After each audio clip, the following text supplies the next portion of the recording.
Hello everyone, welcome back to my YouTube channel.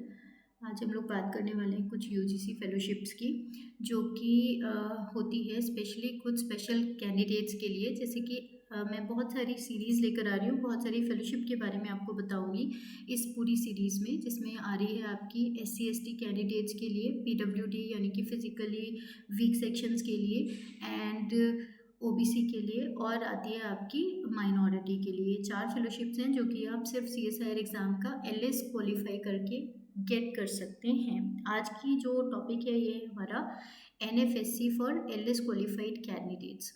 ये जो fellowship होती है, national fellowship for schedule caste, ये किसके लिए होती है? ये 2000 न्यू फेलोशिप देने के लिए है, जिसमें से 1500 ह्यूमैनिटी और सोशल साइंसेज के लिए होती हैं, और 500 सीट्स, 500 जेआरएफ जो होते हैं वो साइंस स्ट्रीम के लिए होते हैं।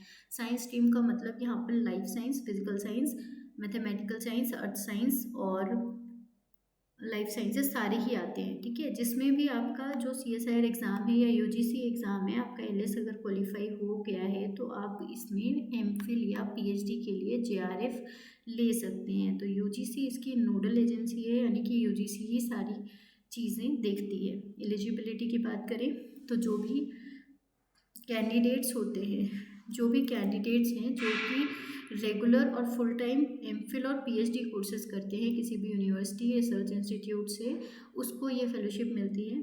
जो एससी कैंडिडेट्स होते हैं, जिनका ऑलरेडी एक सिक्योर्ड एडमिशन होता है, या जिन्होंने नेट एग्ज़ाम को क्वालिफाई किया हुआ होता है, उनको प्रेफरेंस दी जाती है। यानी अगर आपका फॉर्म जो भरते हैं आप लोग नेट एग्ज़ाम का, उसमें अगर आपने फॉर्म में लिखा हुआ है कि आपने ऑलरेडी किसी जगह पर पीएचडी में एडमिशन लिया हुआ है, तो आपको प्रेफरेंस मिलेगी। ऐसे कैंडिडेट्स को, अगर मान लीजिए आपका पीएचडी में एडमिशन नहीं भी है, लेकिन अगर आपने नेट एग्ज़ाम क्वालिफाई किया है और अगर आपको यहाँ पर लिस्ट में नाम आ जाता है, तो इनको 3 मंथ्स के अंदर अपना ज्वाइन करना होगा फेलोशिप।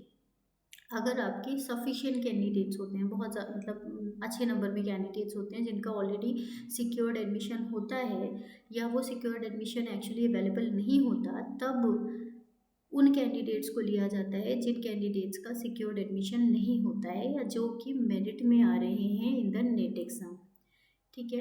इसकी टाइम ड्यूरेशन की बात करते हैं, कितना टाइम ड्यूरेशन है। तो अगर हम बात करेंगे यहाँ पर एमफिल के लिए, क्योंकि एमफिल पीएचडी और इंटीग्रेटेड एमफिल एंड पीएचडी के लिए ये फेलोशिप होती है। Maximum duration for MPhil is 2 years, PhD और या फिर इंटीग्रेटेड एमफिल और पीएचडी के लिए भी 5 ईयर्स होती है, जिसमें शुरू के 2 साल आपका जेआरएफ होता है, और एमफिल में तो आगे ये नहीं बढ़ता है। एमफिल के लिए तो ये मैक्सिमम 2 ईयर्स है, लेकिन बाकी दोनों के लिए लास्ट 3 ईयर्स जो होते हैं वो एसआरएफ होते हैं, यानी कि सीनियर रिसर्च फेलोशिप।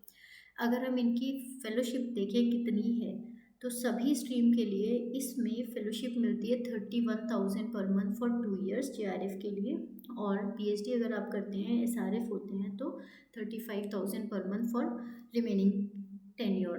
कंटिजेंसी यानी कि आपके बाकी चीज़ों के लिए, जो भी आप रिसर्च से रिलेटेड इक्विपमेंट्स लेते हैं, कहीं आते हैं जाते हैं, कुछ सामान लेते हैं, उसके लिए ह्यूमैनिटी एंड सोशल साइंसेज में आपको 10,000 पर एनम मिलता है स्टार्टिंग के टाइम के लिए, और 20,500 रुपीज़ मिलते हैं बाकी के 3 साल के लिए।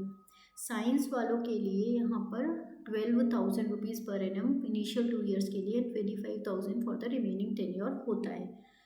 अगर कोई विजुअली हैंडीकैप्ड है, उसको रीडर असिस्टेंस चाहिए, तो उसके लिए 2,000 रुपीज़ पर मंथ आपको जेआरएफ के लिए, और अगेन 2,000 रुपीज़ पर मंथ आपको एसआरएफ के लिए रीडर असिस्टेंस भी मिलता है।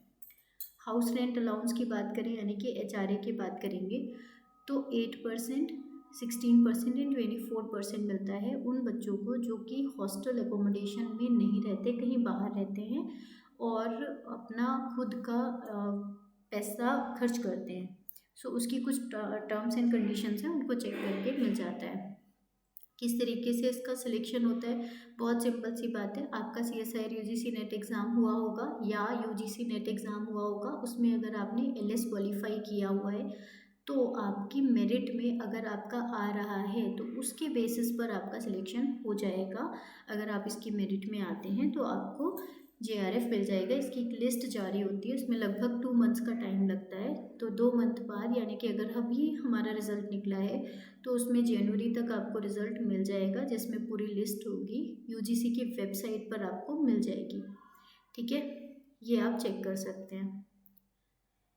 इसके इसके अलावा इस पूरी जो पीडीएफ है, इसकी पूरी संपूर्ण जानकारी के लिए जो आपकी पीडीएफ है, उस पीडीएफ को मैं अपने टेलीग्राम चैनल पर शेयर कर दूंगी। उस टेलीग्राम चैनल का लिंक आपके डिस्क्रिप्शन बॉक्स में होगा। इस डिस्क्रिप्शन बॉक्स से टेलीग्राम चैनल ज्वाइन कर लीजिएगा। आपको इस वीडियो के लिंक के साथ साथ इस फेलोशिप के बारे में, यानी कि national fellowship for SC/ST for scheduled caste, यानी कि NFSC के बारे में पूरी जानकारी मिल जाएगी। Thank you so much, and please do not forget to subscribe my channel, comment and like and share this video. Thank you.